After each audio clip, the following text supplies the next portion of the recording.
Perfect. Thank you. Well, many of us know that we really are passionate in cybersecurity. Uh, each and everyone is a fanatic in a good sense regarding cybersecurity, different phases of cybersecurity, but we are working together not just to provide the best and the most usable or useful solution to our clients, but we are trying via our social role as well to articulate the importance of cybersecurity as well, like awareness trainings, etc. All our services and solutions are aiming to provide a better posture in cybersecurity for our clients and everyone who is interested in this. We specialize in reducing the exposure of Industry 4.0 environments, meanwhile offering proper detection, prevention services, penetration testing services, etc., and all the response capabilities to enhance the response capabilities against all kinds of adversaries, whether it's on premises or in the cloud. Can go on.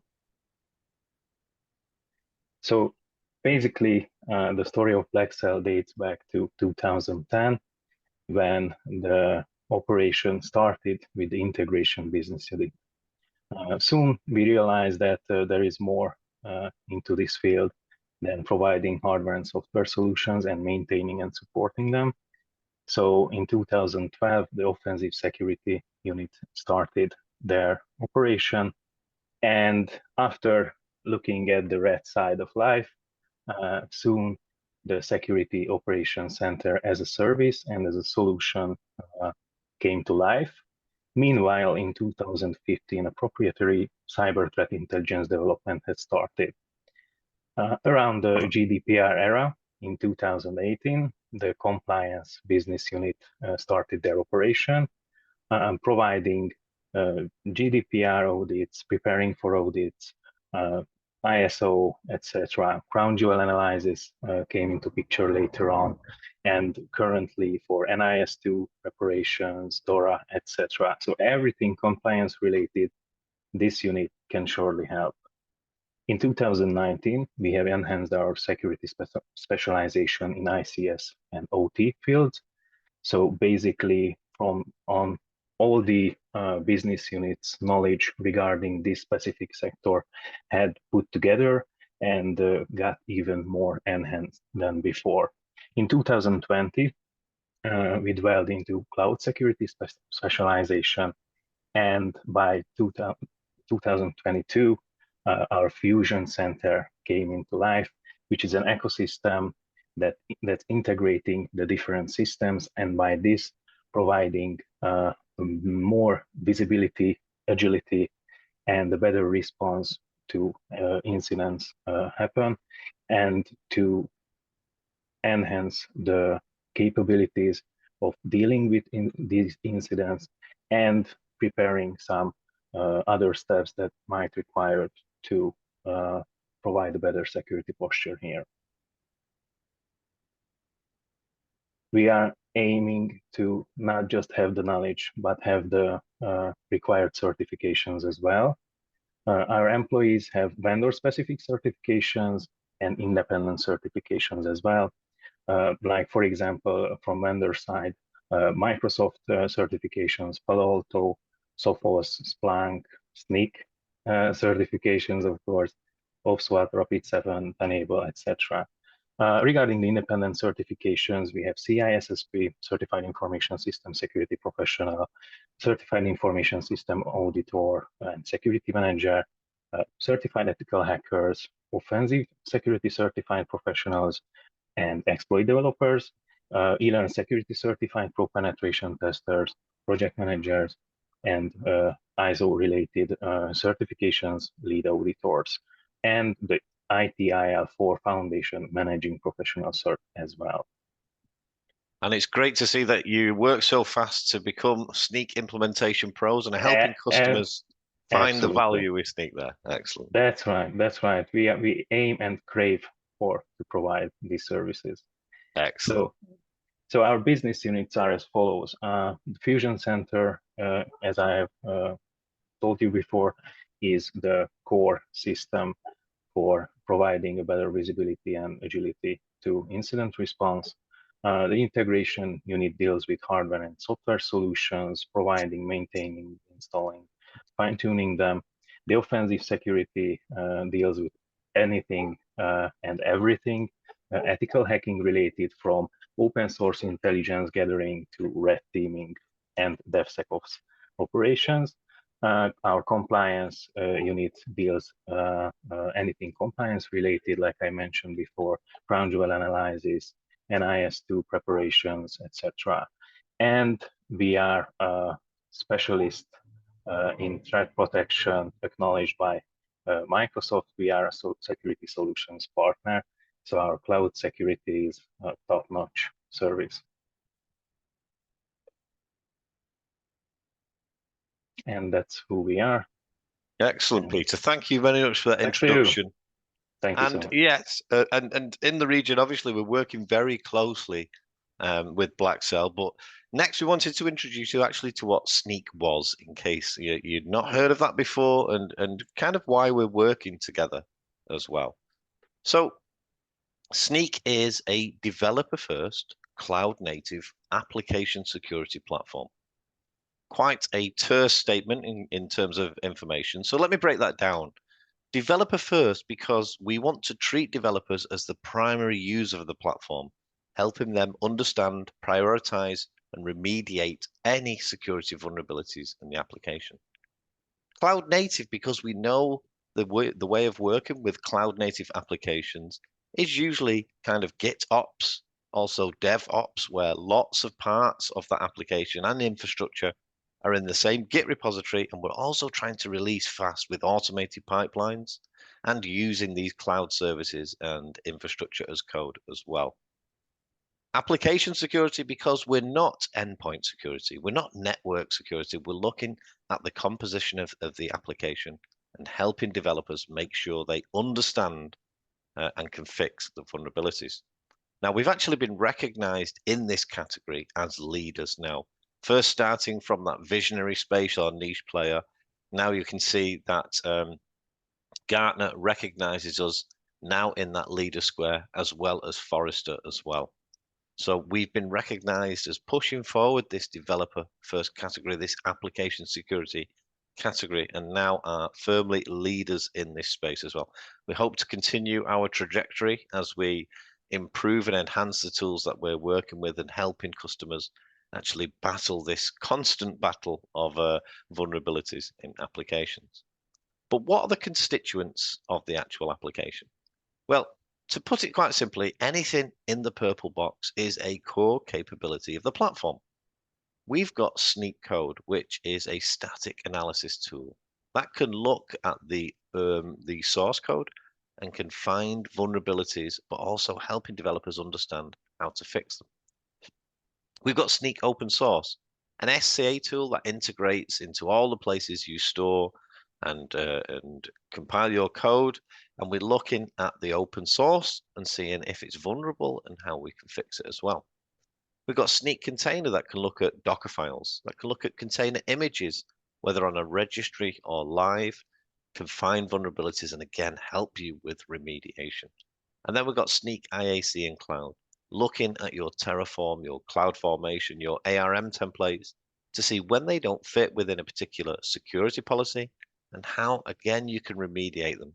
Notice throughout all of those tools, it's all about how developers can remediate them problems. Over on the right-hand side, you can see some of our partners. Now, there are capabilities we do not want to provide and we will not provide.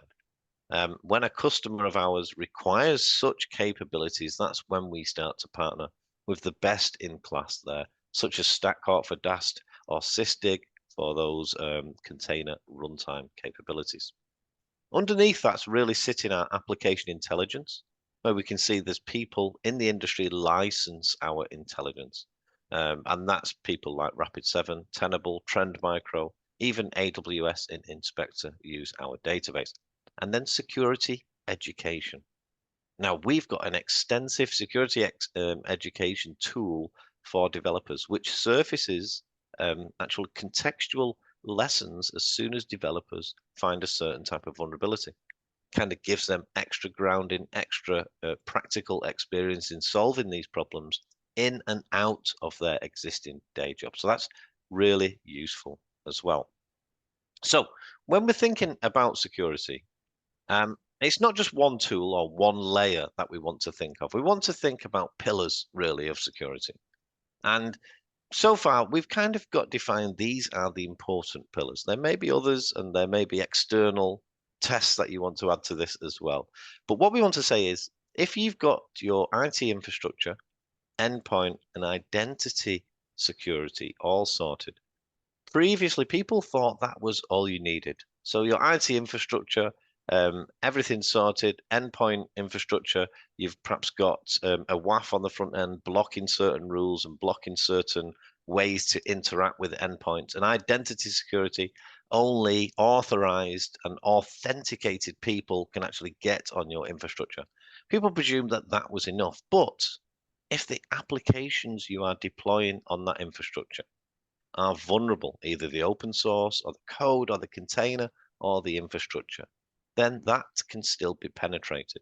So we really need to think about security in terms of all these layers.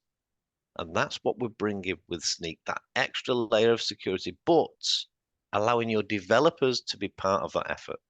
What does that allow? It allows really the scale. It stops the bottleneck of security team. And really, what we're actually talking about here is DevSecOps. Now, perhaps if you hadn't come across DevSecOps before, I'm sure you have. What actually it is it's been brought about because of the change in the way we actually develop software.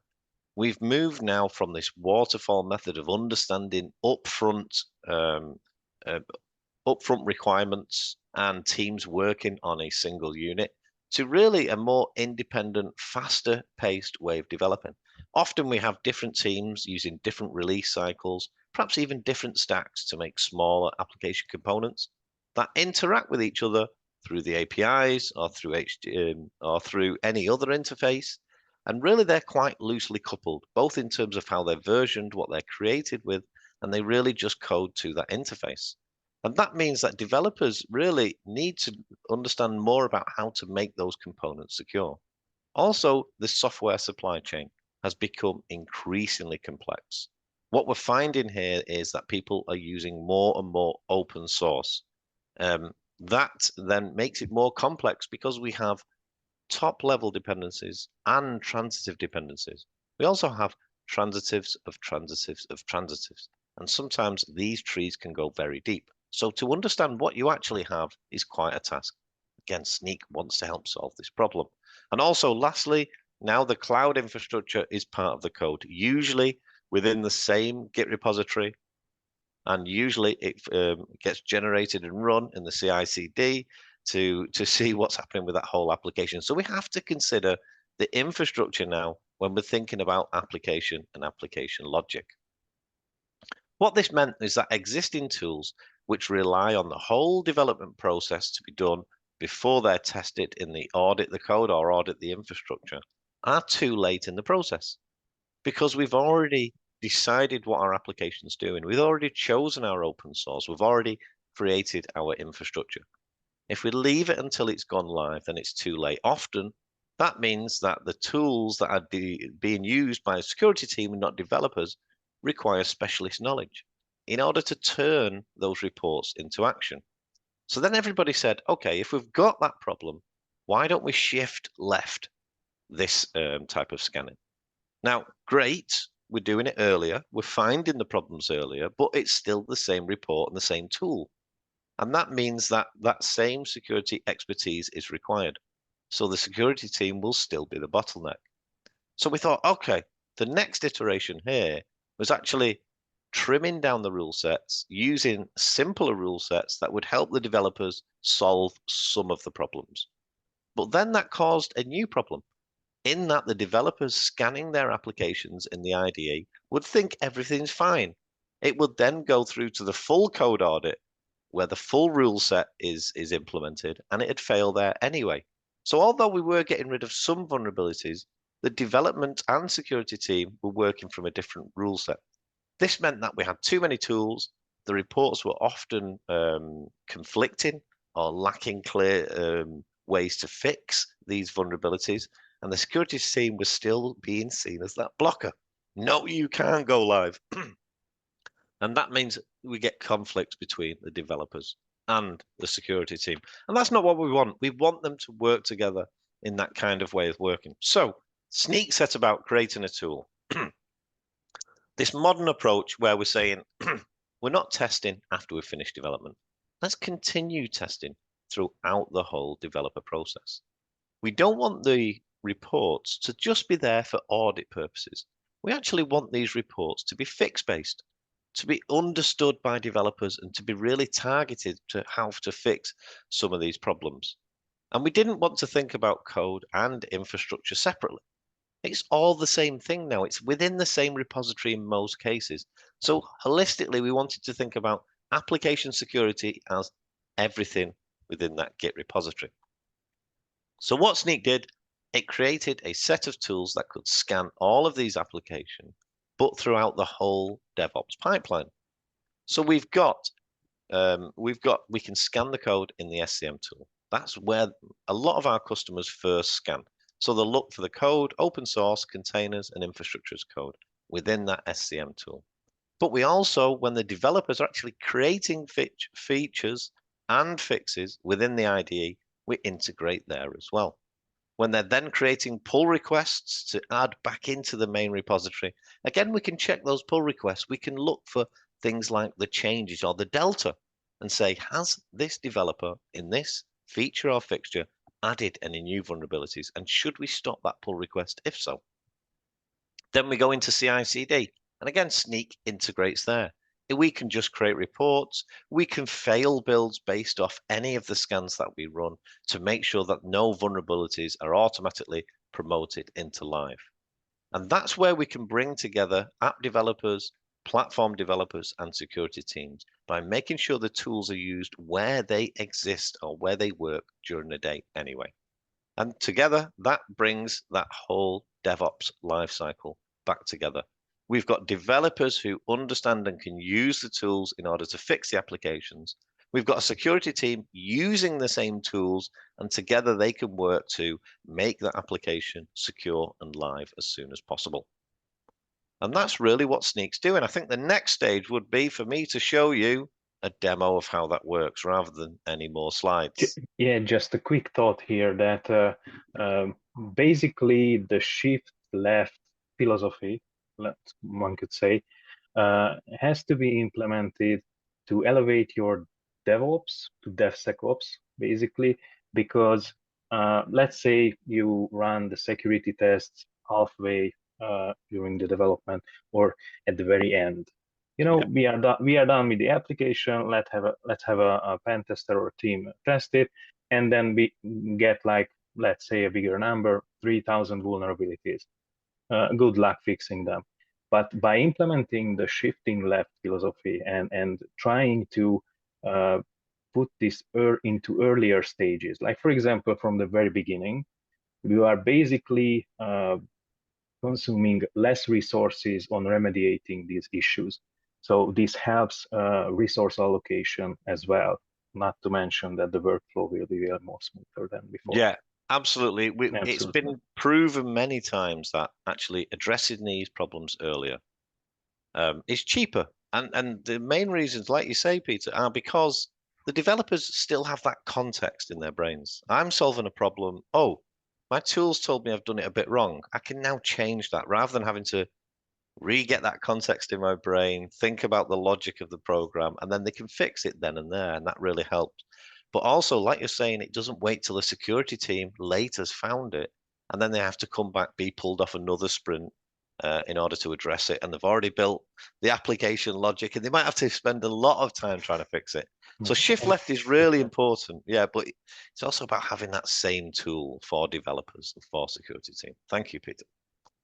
Okay, let's have a quick look at a demo then, shall we? So I am Absolutely. going to log into the Snyk platform. I hope you can all still see my screen. And Yep. just to orientate you around what's going on here. So over on the left-hand side is my main nav. I've got the group that I'm currently working on. That would be likely your company or a segment within your company. And then I've got an organization. This could be any of the projects that I'm working on. Here I'm going to choose demo environment. And then as soon as I've loaded that, it gives me information, the dashboard, about the vulnerable projects there within. And you can see here that we've got some pending tasks, some vulnerable projects. I've got my projects, reports, dependencies, and integrations. Now, integrations is usually the place you want to go to in order to find or integrate Snyk into your DevOps pipeline. So we've got source control tools, container registries and orchestrators, CI/CD pipelines, ID plugins, gatekeeper plugins.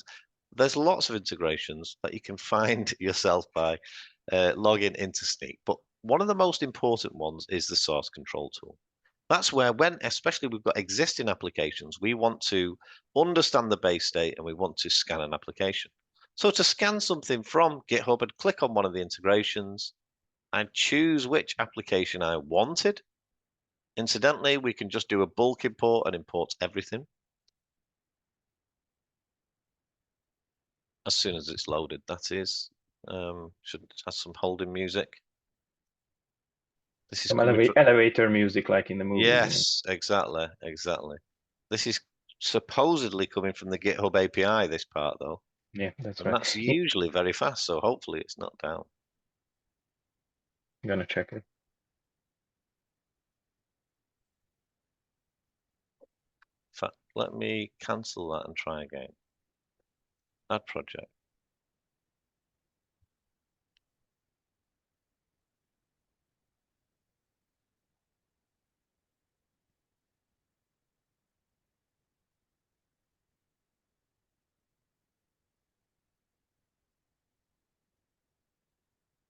Hmm.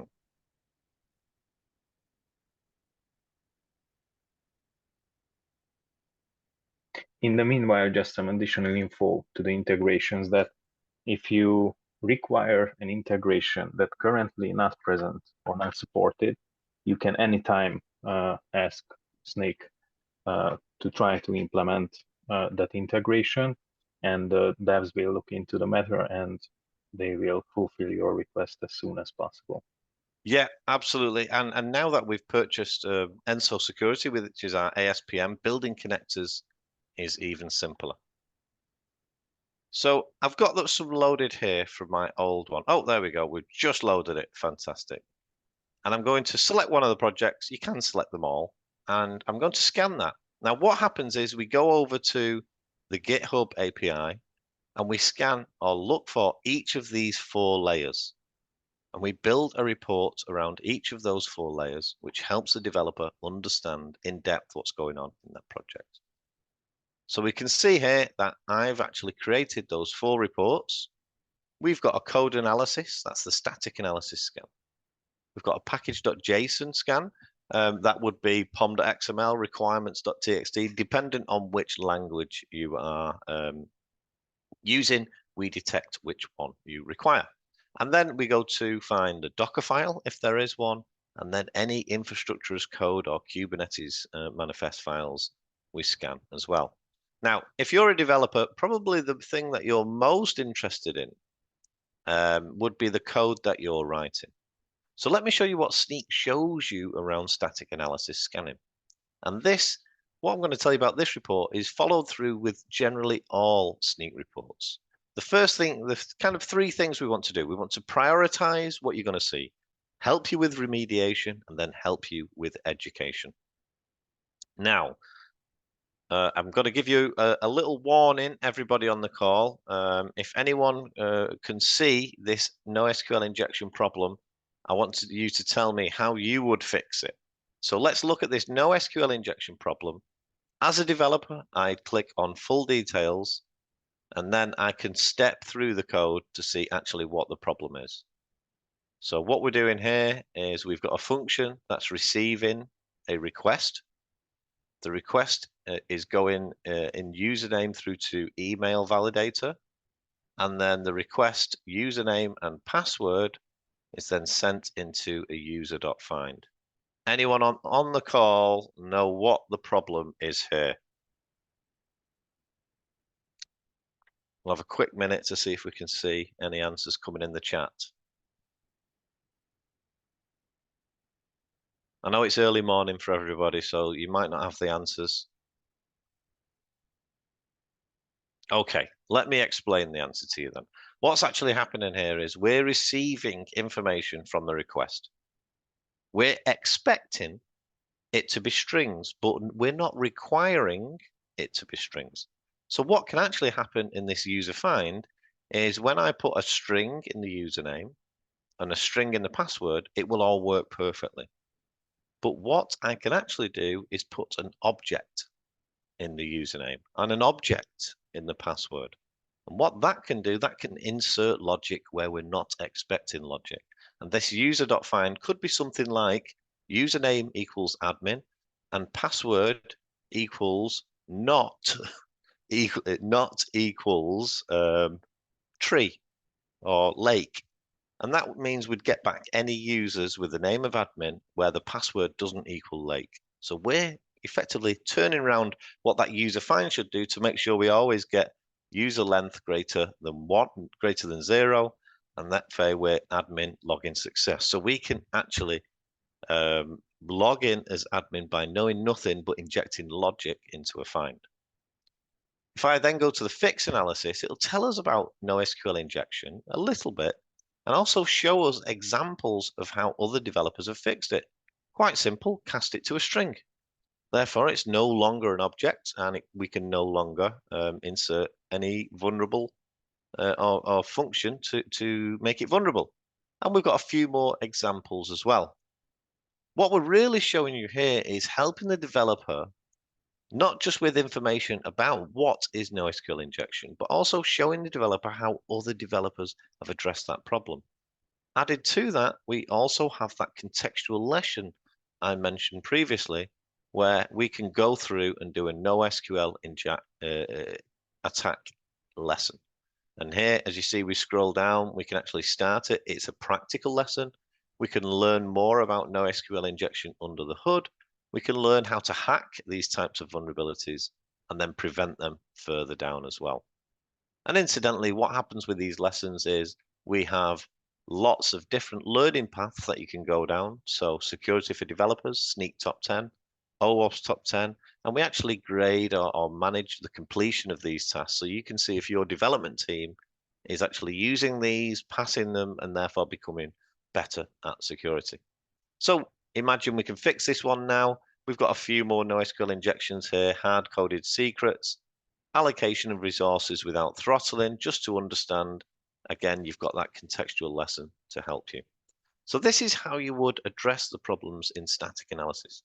But incidentally, everything that you're seeing here in the Snyk web UI is available in Visual Studio Code or any of the other plugins that we integrate with as well. And just to quickly show you what that looks like, if I can drag this over, for some reason it's not letting me drag it over. Ah, we're on full screen. Perhaps I'll do that in a minute. It's now hidden here. Ah, apologies for this. I'll show you that bit in a minute, but basically everything that we're doing here is also available within that Visual Studio Code. Okay, so what we've got here then is that report's done. Imagine then we want to look at what the next thing is, and that would be perhaps the open source. Now, within the open source, again, we're scanning that huge number of packages that are included within modern software projects. And the first thing we do is we build the full SBOM. Now, we're always hearing about SBOMs recently. Snyk has been creating SBOMs for projects for around 8 years now. So we are very good at understanding, interpolating, especially versions, but also relationships. It's very easy in NPM, but in POM.xmls or in Gradle files, it can be quite hard. So Snyk knows all about working out in those projects what's going on there. And here we have the top level dependencies and we have the transitive dependencies. And as you can see, sometimes it's not the top level dependency that has the problem. It's the transitive dependency. And Snyk understands these relationships, so can help you remove vulnerabilities even in transitive dependencies. And it's quite simple. Essentially, we're looking at the vulnerability. We know where it's vulnerable and where that vulnerability was fixed or addressed. What we're not saying to developers is update to the latest. We always try and provide the minimum increment that you should update. So here, we're just getting rid of the vulnerability. We're not going to the latest ADM zip. We're going to remove this particular CVE.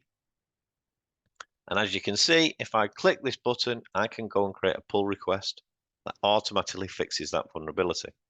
Now that's a manual pull request, but we also automatically create pull requests as well. And this means that every day you can have 2 or 3 pull requests that keep vulnerabilities out of your package. So without even using the Snyk interface, you can start removing vulnerabilities by just looking at your SCM tool and approving the pull requests. So here you can see prototype pollution, again, a lesson. If I don't know what prototype pollution is, if I've never used prototypically inherited languages, then I can go and start to understand why this is a problem and how this can really be a big hack if we're using any libraries with this in. So I would immediately try and update this one. And here, remote code execution again. I want to understand what it is. Here's a lesson. So Snyk's really helping developers prioritize, remediate, then educate on all of these things. Now, another thing that's often overlooked are the Docker files or the Docker containers. If you're a developer, you usually get given a Docker container by your infrastructure team. That Docker container will sit around deployed in your application, and sometimes you might update it if they give you a new golden image, but often it just remains there. What we're doing here is highlighting and bringing to the front the need to keep these containers updated to developers. So here, if I'm a developer now looking at my application, I can see that actually I've got 1,000 vulnerabilities being brought in by my current base image. That is absolutely awful. Now, we can't settle for that. So what Snyk does, it immediately looks for alternatives that the developer could use. Now, it's just a small table, just helping the developer, bringing it to their vision. But what's actually happening is we're preventing the developer from spending a whole, maybe half a day or a few hours at least looking for alternatives. Here, the developer can choose a minor upgrade, a major upgrade, or even some of these alternative slim images to remove some of the vulnerabilities. And here again, we've got the best one with 57 vulnerabilities. But what we can do, we can open a pull request again to change the Docker file automatically. And then we can run our CI/CD, see if our application runs on that slim image. You know, it is up for the developer to check that that image can run your application. If not, you may need to add a few more package back into the slim image. But it's always best to use a slim image rather than a full distro anyway. So we're helping developers here actually take control of their containers and be more secure, but also using as few packages as possible. And that's called hardening your container. But again, we're also giving you that information. Any vulnerabilities that we find, we're showing you where it's vulnerable and where it's fixed. So you could just do apt-get update this particular library and therefore update it yourself. Incidentally, when we see vulnerabilities that we've got lessons for, even in this layer, like directory traversal, obviously Snyk is showing you that lesson as well. And we're getting more and more lessons to help developers understand a wider scope of these vulnerabilities as well. So that's what we do in the container space. Really, the last thing I wanted to show you about how developers work is in this infrastructure as code space. And you'll notice the same thing about the reports. It's prioritized. It shows you how to remediate the issue, the impact, and the resolution.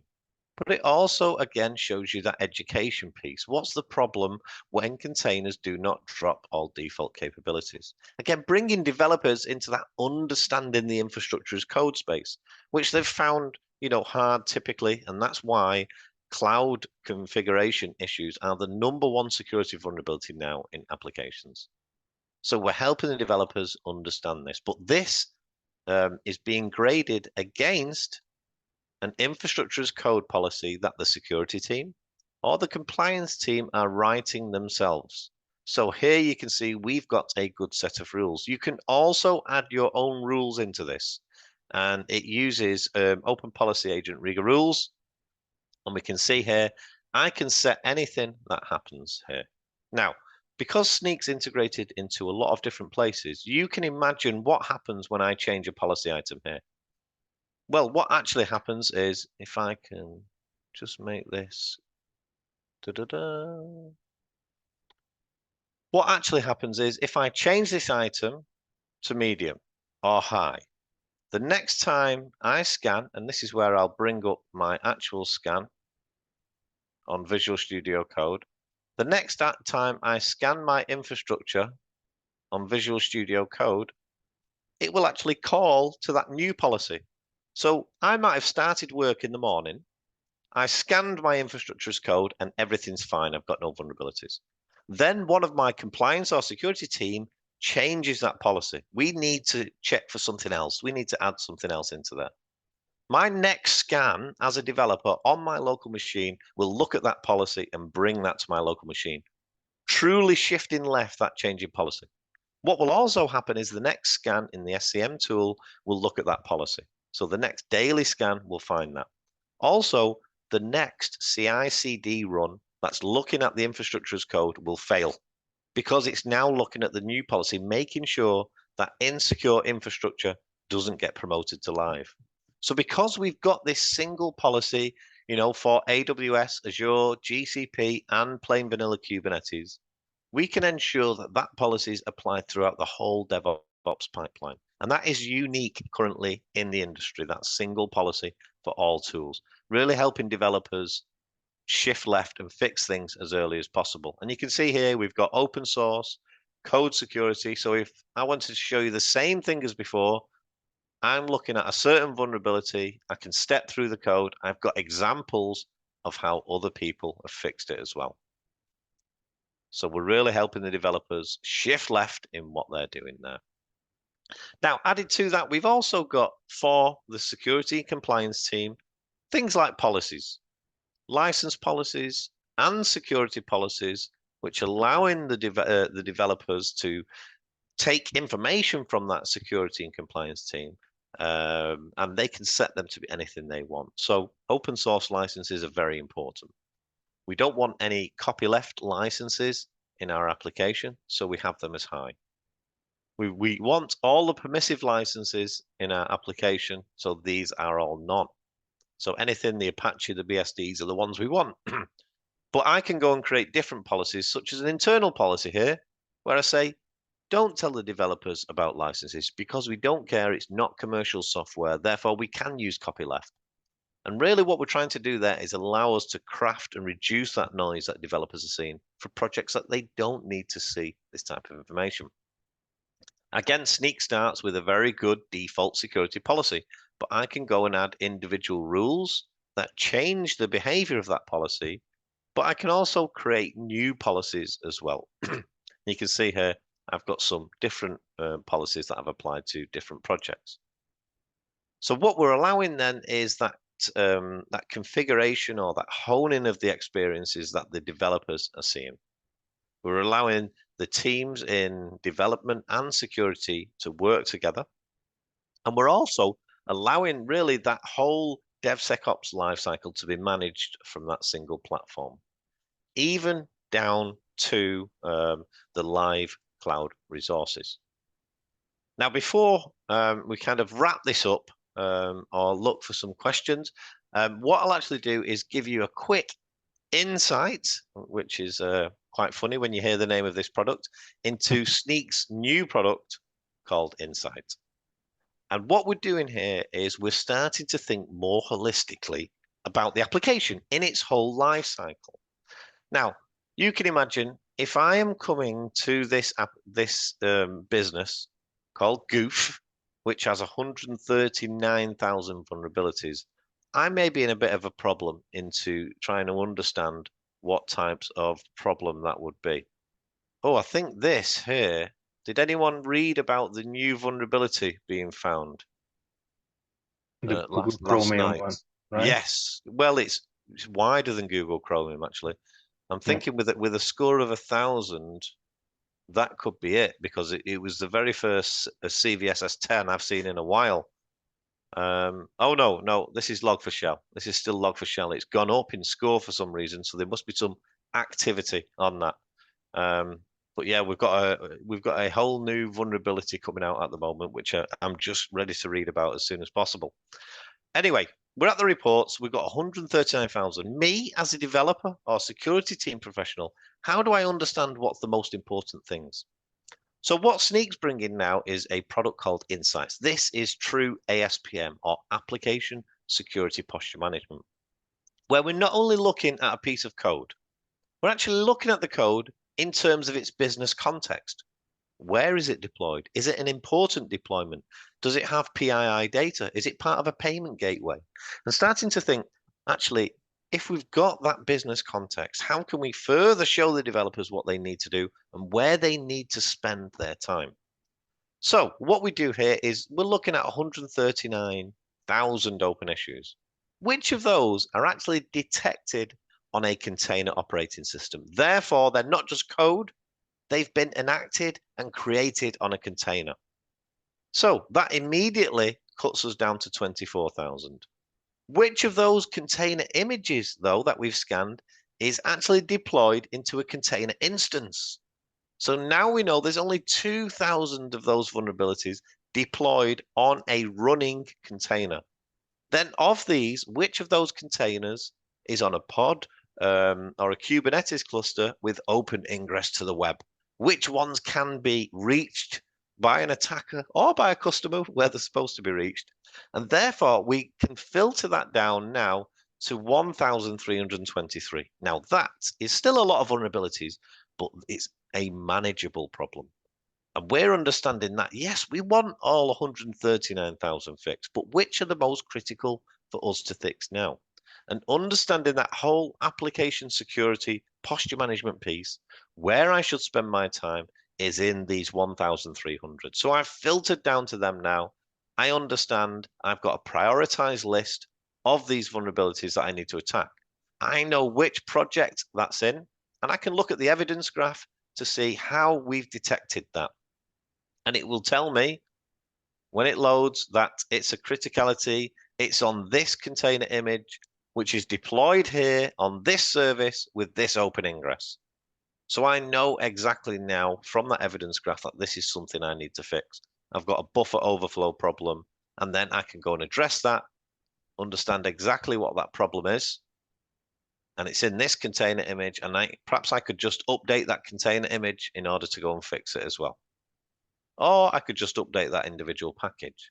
So Snyk's allowing us to drill down from those critical vulnerabilities right down to what we should be fixing now. So that's an early insight into what Snyk is calling Insights or ASPM.